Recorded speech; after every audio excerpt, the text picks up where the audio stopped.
কি বলছেন এই নিয়ে শঙ্কর ঘোষ, শুনবো।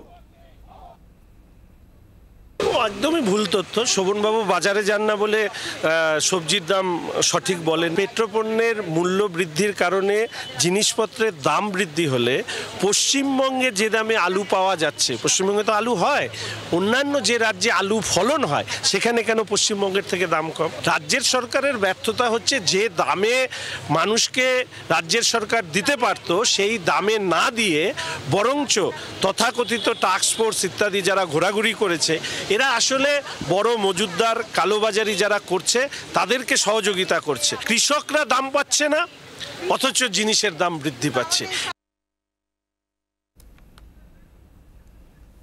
শোভনদেব চট্টোপাধ্যায়ের মন্তব্যের প্রেক্ষিতে শঙ্কর ঘোষের এই বক্তব্য। আমরা শোভনদেব চট্টোপাধ্যায়ের বক্তব্য শুনবো, শশী পাজার বক্তব্য শুনবো অপূর্ব চট্টোপাধ্যায় কি বলছেন, অপূর্ব সরকার কি বলছেন। বিজেপি পার্টির তাদের একটি হিডেন এজেন্ডা। আমরা সাধারণ মানুষ, বাংলার মানুষ, আমরা জানি যে এই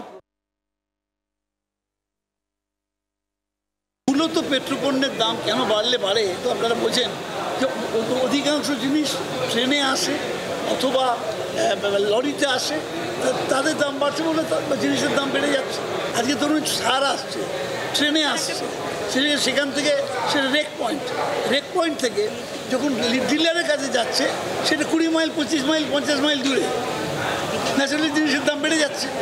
এই জন্য তো আমরা দায়ী নই, কেন্দ্রীয় সরকার দায়ী। মুখ্যমন্ত্রী টাস্কফোর্স করে প্রতিদিন তাদেরকে মনিটরিং করে যেভাবে জিনিসের দাম কমিয়েছেন, এটা নিশ্চিতভাবে বলতে পারি আমাদের আশেপাশের সব রাজ্যে আলু এই মুহূর্তে 50 টাকা। আজকে বিধানসভায় যখন এই আইসিডিএস সংক্রান্ত প্রশ্নগুলো উঠেছে তখন বিরোধী দল বিজেপির যারা বিধায়কদের তাদের মানসিকতা, সেটা তার আবির্ভাব দেখলাম, যেখানে তারা আইসিডিএস আদৌ চালানো উচিত কিনা সেটা নিয়ে ভাবছে। বলছে যে নিজেরাই চালান। ডক্টর অশোক লাহিড়ী বললেন নিজেই চালান না, কেন্দ্র সরকার কাছে টাকার আবেদন করছেন কেন? অর্থাৎ একজন শিক্ষিত মানুষ তারা অনুধাবনই করলেন না যে আইসিডিএসে প্রসূতি মা, অন্তঃসত্ত্বা মা, 6 মাস থেকে 6 বছরের শিশু যত্নের কথা। বাংলার আওয়াজ, বাঙালির আবেগ, জি 24 ঘন্টা।